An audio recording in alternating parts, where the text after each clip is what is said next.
ഇന്നത്തെ SFI പ്രവർത്തനത്തെ കടന്നാക്രമിച്ച CPM നേതാവ് കെ സുരേഷ് കുറുപ്പ്.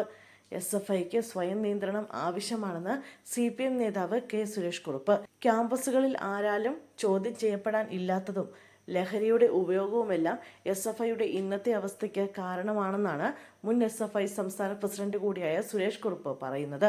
പണ്ട് വിദ്യാർത്ഥി സംഘടനകൾക്കും അതിൻ്റെ ഭാരവാഹികൾക്കുമെല്ലാം വലിയ പ്രാധാന്യമുണ്ടായിരുന്നു. പ്രത്യേകിച്ച് കേരളത്തിലെ പത്രങ്ങൾ KSUവിൻ്റെ നേതൃനിരയ്ക്ക് വലിയ പ്രാധാന്യം കൊടുത്തു. SFIയുടെ ഇപ്പോഴുള്ള പ്രശ്നം ക്യാമ്പസുകളിലെ അവരുടെ അപ്രമാദിത്വമാണ്. അവർക്ക് എതിരാളികൾ ഇല്ലാതായി എന്നതാണ് ഇപ്പോഴത്തെ പ്രശ്നം. പൂർവ്വ വിദ്യാർത്ഥി സംഘടന പോലെയാണ് KSUവിൻ്റെ ഇപ്പോഴത്തെ പ്രവർത്തനം.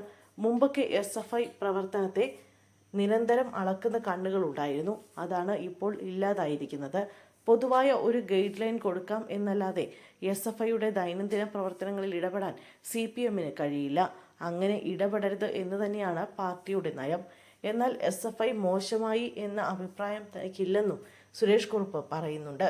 അനുനിമിഷം നടക്കുന്ന കാര്യങ്ങൾ പുറം ലോകം അറിയാൻ സംവിധാനങ്ങളുണ്ട്.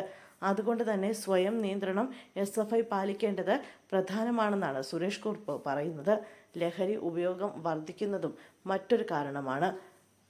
പക്ഷേ അന്നത്തെ SFI എല്ലാം നല്ലതെന്നും ഇന്നത്തെ SFIയുടെ പ്രവർത്തനമെല്ലാം മോശമെന്നും പറയുന്നതിൽ കാര്യമില്ല. അന്നും പല ക്യാമ്പസുകളിൽ പലതും നടന്നിട്ടുണ്ടാകാം. പക്ഷേ അതൊന്നും അന്ന് പുറം ലോകം അറിയണമെന്നില്ലെന്നും സുരേഷ് കുറുപ്പ് പറഞ്ഞു.